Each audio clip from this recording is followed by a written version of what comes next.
Let's speak now to Tony Smith, who's the former head of UK Border Force. Tony, great to have you back on the programme.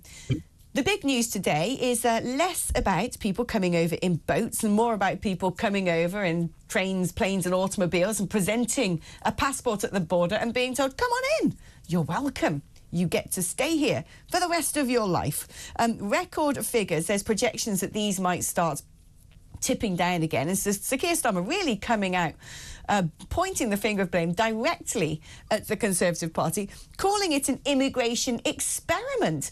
Do you think that there is some hope, perhaps, that the Labour government might finally get a hold on this? Well, good evening, Alex. I don't know yet. I think it's too early to tell. Remember, these figures only run to June 24 before the election, so they're all down to the Tories. There's certainly no doubt about that. And we're not very good at counting, Alex. It seems the ONS have upgraded the figures for 23 and 22 now and found another 150,000 or so on top. So although we've got 728k as the figure as we speak, that could well end up creeping up over 800 or even 900 even now. And that is in a considerable part, Alex, due to the number of visas issued under the previous administration. And these were worker visas, quite a lot of low-skilled care worker visas, dependents, a big chunk of dependents, students bringing their dependents over here. This really resurrects the immigration argument about economics, because a lot of those people given visas there will not be net contributors to the UK economy. They will actually be detractors from the UK economy, particularly the dependents. And so I'd rather, when you're speaking to economists, tie them down on GDP per capita, not GDP.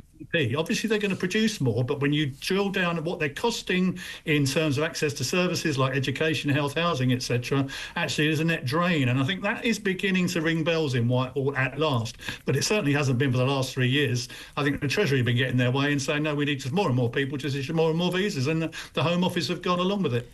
Yeah, I think you're right, actually. I remember an OBR report from about a year ago, which was the first one I've ever heard, which suggested actually that the people coming into Britain were no more active in the labour market by percentage as those already here. And we know how many people we've got out of work in the UK at present. And I think other countries like Germany have done an economic impact assessment of their levels of unfettered legal migration and come to the conclusion it's actually cost the German economy billions of euros. So I think it'd be pretty good if the government drew up a white paper on something like that and let us, the general public, know. Tony, if you don't mind me asking you, if I may be so impudent, how long was your tenure in the UK Border Force? 40 years, 72 to 2013. Blimmin', that's a good old tenure. Good, that makes my next question quite valid, because I wanted to know if you could sort of contextualise the direction of travel, the trajectory of immigration, comparing, say, numbers back in the sort of 1970s, 1980s, through the 90s and where they're at today. Gone through the roof, Alex, and it's gone through the roof the last few years, actually. I mean, I retired in 2013, and not long after I left, we had a big row, if you remember, when the figures went to about 350k. That's when we brought in the restrictions on Bulgaria and Romania, and that was the kickoff, really, of Brexit, because we couldn't really control EU migration at that time. They could come freely. So I think, there was a tipping point at around 300 and 350,000. We're now talking about 3 times that number, Alex. Now, some of those we can account for from Ukraine, from Hong Kong, refugees, fair enough. But the massive explosion in visas has been, I think, a deliberate act by the last government based on a false economy. And I think this government really needs to think very carefully now, because it does control who gets a visa and who doesn't. If you don't get a visa, well, then you can't come unless you go and resort to a small boat or something. You can't get here.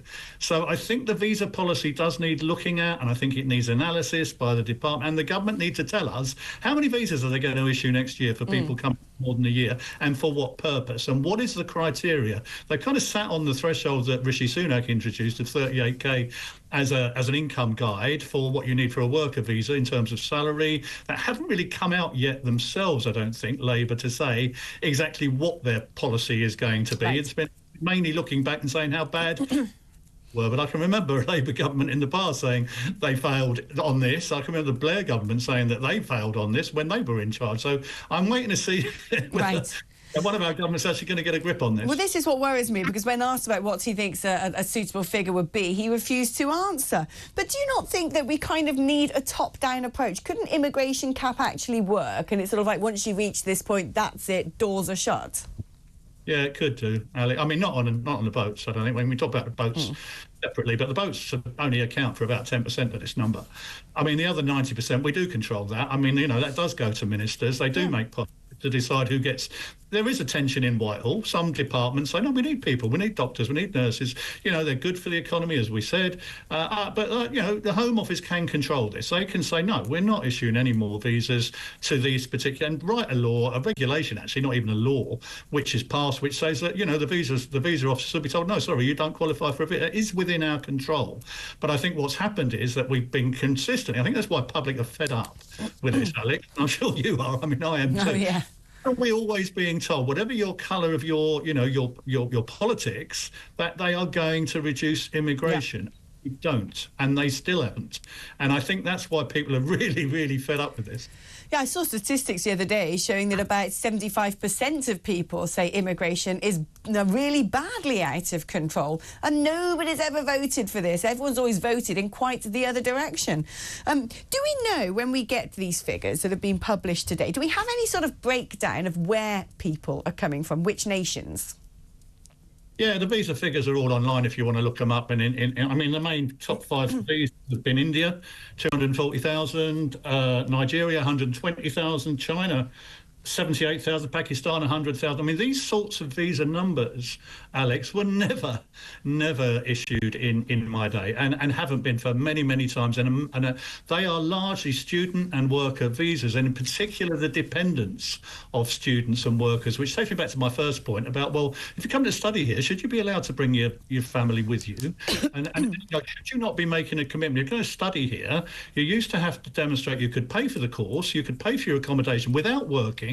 Any work would be incidental to your studies, and you would go back at the end of your course. We seem to have completely lost the plot on that now. It seems to me students can come here, they can bring their family here, and they pretty well get to stay indefinitely if they want to. So we could introduce all kinds of things like no switching, higher thresholds. All those things are within the gift of the government. We just have to wait and see whether or not they're prepared to do it or not. Now, the difficulty, of course, with the top 5 nations, top 4 nations that you've just listed there, India, Nigeria, China, Pakistan, I've lived and worked in all of those, believe it or not, is that these are countries where the quality of life and the amount you can earn is vastly different from here. And so if you've come over from India, depending what sort of class of society you are in India, same with all of those, but if you're a poor person in India or middle earner in India and you come over to the United Kingdom, the money that you're earning here in comparison to back at home is ridiculous, to a proportion of, Lord knows, to a factor of quite a lot. And I think a lot of people come over here then to send money back home. But also, because there's not an economic level playing field when it comes to immigration, people then don't want to return home, do they? I mean, I don't know whether, when we see these statistics on people who are leaving the country, I think it's about 414,000, who they are. Are these people who have come to work here, they've done their job, and now they're repatriating back from whence they came? Or is a significant chunk of this Brits? So these are doctors and nurses that we're losing to countries like Canada and Australia? Well, believe it or not, this figures today, which I've been going through, 44% of the leavers are actually EU nationals, not Indians and Pakistanis. They are going back because obviously they think they can do better off back home, and about another 16% of the Brits who've just decided they don't want to live here anymore. So, the numbers of these people that are actually leaving the country is quite small in comparison with the numbers that are coming in. And there do seem to me to be a number of options that you can say, you're right, economically, you can't blame people coming from those countries to make a better life. I've never done that. I think but I mean, that's not the way the world works. First and foremost, the government's responsibilities are people already. I think what we need to show, to have a proper debate about this, is the impact, the economic impact that's having on society, and as well as community tensions. And those are building up. And that's because there is a number that we need to hit, and it needs to be a lot lower than this. I think both the Labour Party and the Conservative Party, certainly the Reform Party, all get that. But nobody's really done anything about it, Alex, for a long, long time now. a long time. And so I think the time is right for a radical overhaul of our visa system. I'm just not sure whether this government has got the stomach for it. Right, and I always think, it's interesting when it comes to businesses saying, oh, well, we can't survive unless we have these workers from India. We can't survive unless we've got some of this. I kind of think the message should be tough luck, make the jobs more attractive to British people. Because I have a feeling, businesses have to adapt. Businesses don't run government policy. Businesses have to adapt to whatever government policy is. Government's job is to look at the bigger picture, democratically listen to what the people are saying, have a long-term view and make a decision in line with that. And it's quite clear to me these rates are unsustainable, not just economically in terms of whether we can keep up with building the infrastructure, but culturally unsustainable, and it will be irrevocably damaging if we continue at this rate. So surely it's about time that someone like Sir Keir Starmer, who doesn't want to give a number, turns around and says, here's the number, net zero immigration. Yeah, and you're right. Glad you're raising this, Alex, about the the economic point, and also, I think he said 2.9 million people here are economically inactive or on long-term sick benefit or something. There are very, very significant people in the country already who can't work for one reason or won't work for one reason. Why don't we focus on that first? And you're right in terms of wages. Some of these employers are actually getting away with murder. They're paying below minimum wage. They're getting away with it. Enforcement will raid them when they can, and they will stick them with penalty notices. But whenever they arrest an illegal worker, it's very unlikely to get it removed, because they'll also go into the asylum pot. So I think there is something about this whole system about, what can we do to get people who are already living here lawfully, whether they're migrants or not, more economically active, more involved, working for longer, out of sick beds, back into the workplace. And then you won't have the employers these unscrupulous employers relying upon essentially slave labour they're bringing in from overseas. Right, and actually not just sort of the employers who are paying really rubbish money, but there's so many people in the black market. I think any single part of the United Kingdom, pretty much, apart from maybe the most remote part of Scotland, will have a nail salon, a hand car wash, probably a cannabis farm, the Uber drivers who are here illegally and actually earning money on the black market, and they're quite easy to spot. You can tell what they are. I don't understand why we don't see more immigration raids. The part of London I live in, there's a heck of a lot of funny-looking souvenir shops popping up all over the place that makes me raise my eyebrows and think, who are you working in there? How can you afford the business rates when a well-known brand couldn't? And I don't understand why successively governments haven't tackled this stuff, because it'd be quite easy to know where to go and look and do an immigration raid. But the last time anyone tried to do anything, as far as I remember, was Theresa May, who had some sort of mobile ad van saying, you're not welcome, go home, and got absolutely slated for it.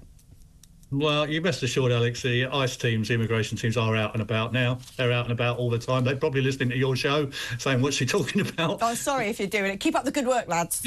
But, I mean, it's great if you could go out with them. I mean, they have taken media out with them, and then you see what they're facing, actually, Alex, because it's really, really quite difficult when you do raid some of these places. If you're looking at it from an immigration point of view, there is modern slavery going on. There is clear exploitation going on of workers. So you can go after the employers, who are usually very well backed. They've got a lot of money. They've got good lawyers. And you are really, trying to tackle the employers to take them to account. And the best you're going to get is a fine. Very unusual to go to jail if you're employing illegal workers. You can if it's bad enough, but very unusual. The workers themselves are living in horrid conditions. And then if they say, well, we're going to send you back, well, then they're probably going to go for asylum or human rights or whatever else. It's a really miserable business. So you're right that we do need to do something about it, but I don't think we can lay it all at the door of immigration enforcement. This is a Whitehall cross-government problem, and it needs to be tackled with the help of the local authorities and the local communities who will know what you're saying, who will know these places, and there are things they can do as well to start, cracking down on this type of behaviour. Yeah, it's funny, all the debate about slavery from about 500 years ago, and you're like, you do realise that there's more slaves in the world now than there have ever been, and, if you're going to get some sort of weird long Rihanna nails put on, it's probably a slave doing it.